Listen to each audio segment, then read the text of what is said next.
एक 5 साल के बच्चे ध्रुव को भगवान विष्णु ने एक छोटी सी तपस्या के पश्चात दर्शन दे दिए, साक्षात्कार करा दिया। आखिर ऐसे कौन से कर्म थे ध्रुव के जिसके कारण मात्र 5 वर्ष की आयु में उसे भगवान के दर्शन हो गए? आखिर ऐसे कौन से कर्म होते हैं जिनके कारण पूरा जीवन कई बार तपस्या करने के बावजूद हमें भगवान का साक्षात्कार नहीं हो पाता? और भगवान विष्णु के इस साक्षात्कार के पीछे जो मंत्र कारणभूत था, जिस मंत्र का उच्चारण साक्षात ध्रुव ने किया था, जिस मंत्र के कारण उसे अमरत्व प्राप्त हुआ, वो मंत्र कौन सा था? और उस मंत्र की साधना आराधना आज के युग में, आज के समय में हम कैसे कर सकते हैं और किस क्रम से कर सकते हैं? खास करके संहार क्रम क्या होता है, उसके बारे में आज इस वीडियो में हम बहुत ही गहराई में बात करने वाले हैं। नमस्ते। तो 5 साल के बच्चे की कथा, ध्रुव की कथा से हम सब परिचित हैं। बहुत ही कम साधना के पश्चात, छोटी सी तपस्या के पश्चात भगवान विष्णु ने साक्षात आकर दर्शन दे दिए थे। तो कथा के मुताबिक जब ध्रुव को भगवान विष्णु के दर्शन हुए इतनी कम आयु में, तब जो भारतवर्ष के उस समय के आर्यावर्त के जो ऋषि मुनि थे वो बड़े आहत हुए। तो भगवान का न्याय कैसा है कि हम यहाँ पर पूरे जीवन तपस्या कर रहे हैं लेकिन फिर भी हमें फल की प्राप्ति नहीं हुई, हमें साक्षात्कार नहीं हुआ। हम पूरा जीवन भगवान के नाम को रट रहे थे, हमने अभाव में जीवन को जिया, सन्यासी बनकर जिया, किंतु फिर भी प्राप्ति नहीं हुई। किंतु भगवान ने मात्र 5 वर्ष के बच्चे को दर्शन दे दिए। इसका क्या अर्थ हुआ? तो धीरे धीरे ये जो फरियाद थी, जो ऋषि मुनियों की कंप्लेंट्स थी, वो देवऋषि नारद तक पहुंची। और देवऋषि नारद तो कहीं ना कहीं एक संदेशवाहक के तौर पर काम किया करते थे। उनका कार्य ही कालचक्र को आगे बढ़ाना था और बहुत ही रहस्यमयी, गूढ़ातिगूढ़, मार्मिक बातों को विश्व तक अत्यंत सरलता से पहुंचाना था। तो ऋषि मुनियों के इन प्रश्नों को लेकर, दुविधा एवं संशय को लेकर वे वैकुंठ पहुंचे, भगवान विष्णु के पास।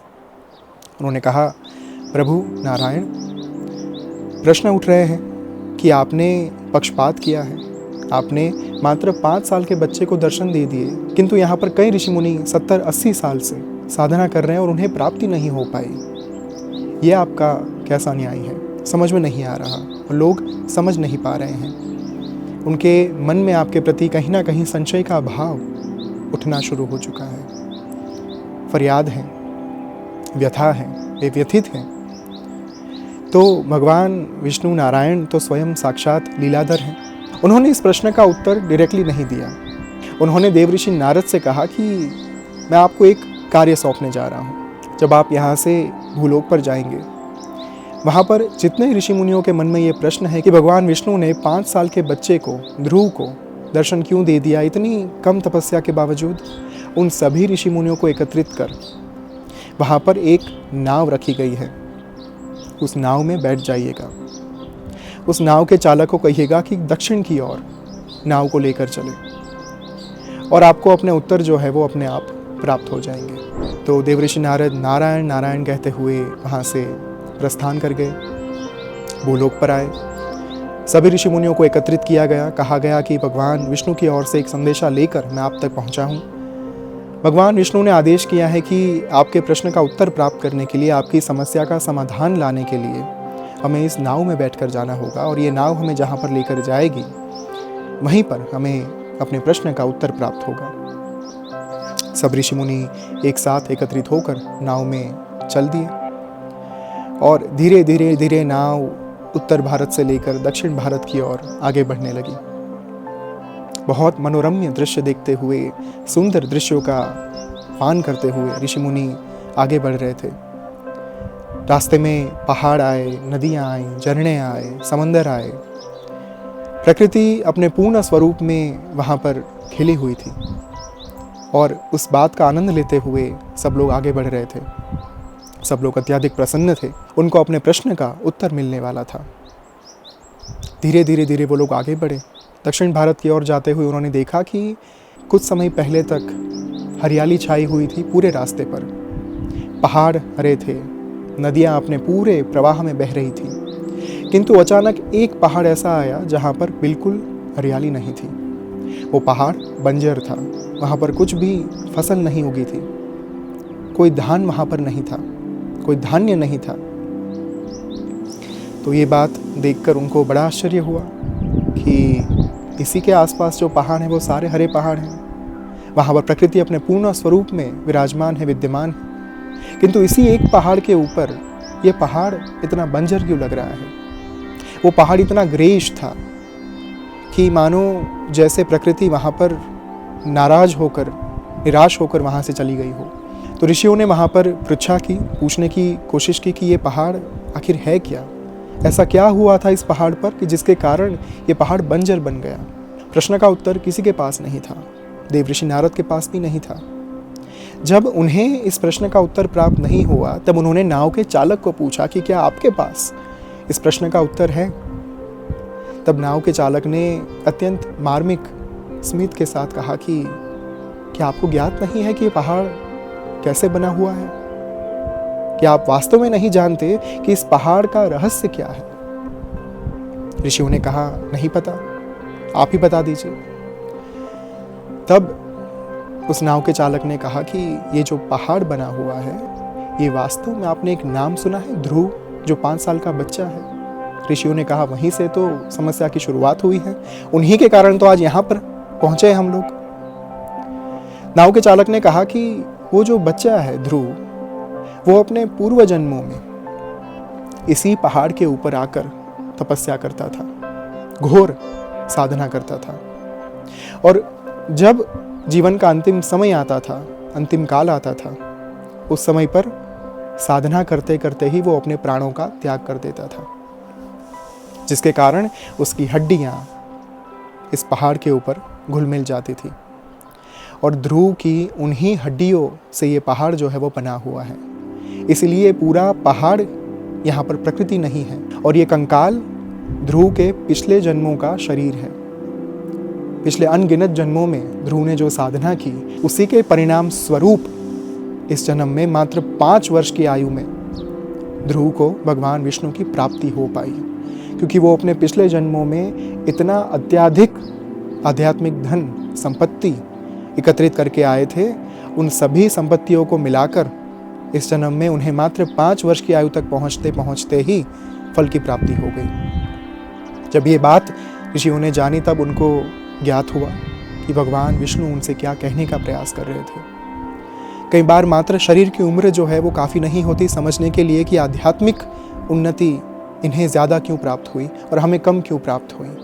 कई बार 50 या 60 वर्ष की आयु में भी हम जो आध्यात्मिक उन्नति प्राप्त करते हैं वो पर्याप्त नहीं होती एक 5 वर्ष की आयु के बच्चे के समान। वहाँ पर हमारा ये मानना कि ये शरीर की उम्र को ध्यान में रखते हुए आध्यात्मिक उन्नति होनी चाहिए, ये मूर्खतापूर्ण बात होगी। और यही संदेश भगवान विष्णु ने उस दिन ऋषि मुनियों को प्रदान किया। ध्रुव को जिस मंत्र के कारण भगवान विष्णु की प्राप्ति हुई वो मंत्र था ओम नमो भगवते वासुदेवाय। ये मंत्र प्रदान किया गया था देव ऋषि नारद जी के द्वारा।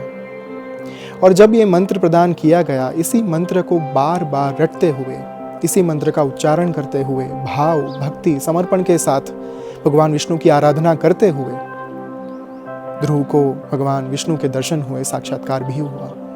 और इसी मंत्र की साधना को लेकर हम आपके पास पहुंच रहे हैं। एक कथा जो मैंने आपको सुनाई वो मैंने सुनी थी ओम स्वामी जी के डिस्कोर्स में। उन्होंने अपने प्रवचन के दौरान ये कथा को सुनाया था, और इसी कथा के साथ ओम नमो भगवते वासुदेवाय जो भगवान विष्णु का द्वादशाक्षरी 12 अक्षरों का मंत्र है। ये 12 अक्षर कौन से हैं? ओम नमो भगवते वासुदेवाय। ये 12 अक्षरों का जो मंत्र है संपूर्णतया वैदिक मंत्र है।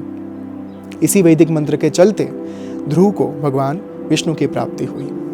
आने वाली 25 मार्च 2025 से लेकर 4 अप्रैल 2025 तक 11 दिन भगवान महाविष्णु की साधना श्री ओम स्वामी के द्वारा श्री बद्रिका आश्रम में कराई जा रही है।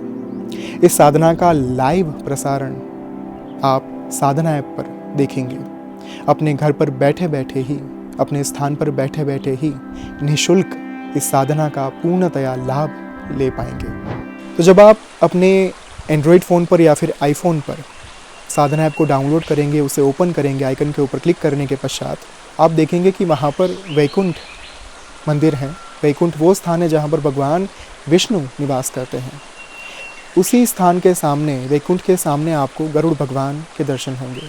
गरुड़ भगवान भगवान विष्णु के वाहन हैं। जब आप गरुड़ भगवान के आइकन के ऊपर क्लिक करेंगे, उस आइकन के ऊपर क्लिक करने के बाद महाविष्णु साधना के बारे में आपको जानकारी प्राप्त होगी। तो आने वाले दूसरे वीडियो में आपके सारे प्रश्नों के उत्तर हम लेकर आएंगे। तदुपरांत ये साधना आप कैसे कर पाएंगे, इस साधना का महत्व क्या है, वो भी मैं आपको इन डेप्थ गहराई में समझाऊंगा। अभी के लिए हमें ये जानना आवश्यक है कि ये साधना जो है वो स्वामी जी के द्वारा संहार क्रम से कराई जाएंगी। एक होता है सृष्टि क्रम, एक होता है स्थिति क्रम, एक होता है संहार क्रम। सृष्टि यानी एक्सपांड करना, क्रिएशन। स्थिति यानी सस्टेनेंस, पालन करना, प्रतिपालन करना, टिका कर रखना। संहार यानी डिस्ट्रक्शन, यानी कि सब कुछ समेट लेना। ये साधना कहीं ना कहीं माया के बंधनों को समेटने के लिए, हमारे विकारों को समेटने के लिए, हमारी नकारात्मक वृत्तियों का नाश करने के लिए अत्यंत प्रभावशाली साबित होती है, शक्तिशाली साबित होती है। संहार क्रम से जब साधना की जाती है, इस साधना में आप देखेंगे कि सुबह स्वामी जी के द्वारा यज्ञ होगा। सर्वप्रथम 25 मार्च को पहला यज्ञ होगा। तो सामान्यतः जब आपने यदि साधना ऐप पर श्री सुक्तम साधना की हो या फिर नवदुर्गा साधना की हो, तो आपने ध्यान दिया होगा कि शाम को पहले, साधना के पहले दिन पर सूर्यास्त के पश्चात जप किया जाता है मूल मंत्र का, और दूसरे दिन सुबह प्रातःकाल सूर्योदय के समय पर हम मंत्र का यज्ञ करते हैं, जो स्वामी जी के द्वारा कराया जाता है। किंतु यहाँ पर ये क्रम उलट जाएगा।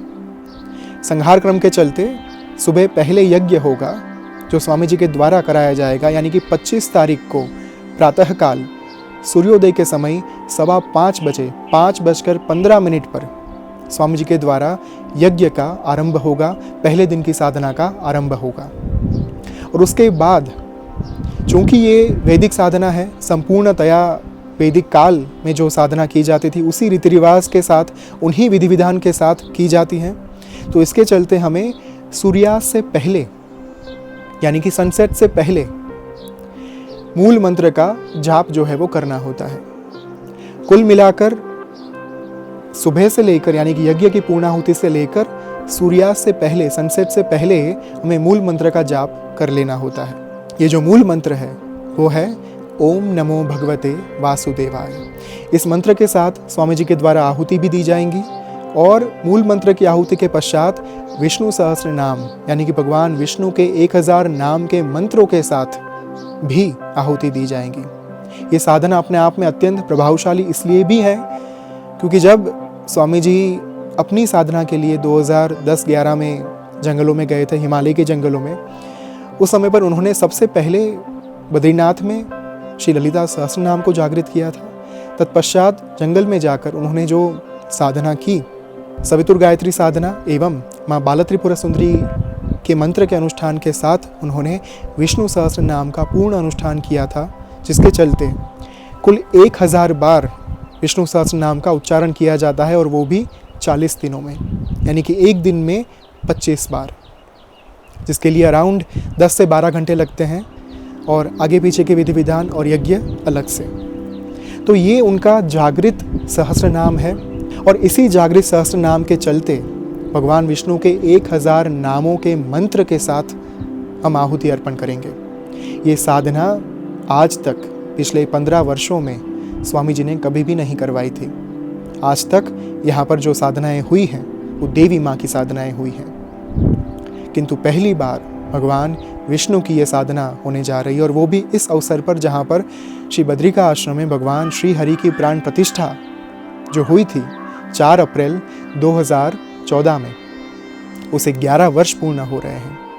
तो 11 वर्ष पूर्ण होने पर 11 दिन की ये साधना स्वामी जी के द्वारा कराई जा रही हैं, और भगवान के अत्यंत शक्तिशाली एवं प्रभावशाली मंत्र से संपूर्णतया वैदिक विधि विधान के साथ, वैदिक रीति के साथ। तो आशा है कि आप इस साधना में अवश्य सम्मिलित होंगे। फिर से एक बार तारीख नोट कर लीजिएगा, 25 मार्च 2024। आने वाले वीडियो में, यानी कि अगले वीडियो में, नेक्स्ट वीडियो में आपके जो प्रश्न होंगे उसके उत्तर भी मैं आपको यहाँ पर वीडियोस में दे दूँगा, और साथ में ये साधना आप कैसे अपने घर पर बैठकर कर पाएंगे इसके बारे में भी पूर्ण मार्गदर्शन देने का प्रयास करूँगा। तो यदि आपके कोई ऐसे प्रश्न है जिसके बारे में आप जानना चाहते हैं, उनके उत्तर जानना चाहते हैं, तो यहाँ पर कमेंट सेक्शन में वो हमें लिख कर बताइएगा। I will try my level best कि मैं प्रत्येक प्रश्नों के उत्तर दे पाऊँ। और आप सभी साधक जब इस साधना की शुरुआत करें तब आपके मन में कोई दुविधा ना हो, कोई संशय ना हो, इस बात का ध्यान रखने के लिए मैं प्रयास करूँगा। तब तक के लिए साधना ऐप पर जाकर गरुड़ भगवान के आइकन के ऊपर क्लिक करने के पश्चात प्रयास करिएगा कि आप इस साधना के बारे में जानकारी प्राप्त कर पाए, एवं इस साधना में गहराई में उतरने के लिए इस मंत्र का जाप कर पाए।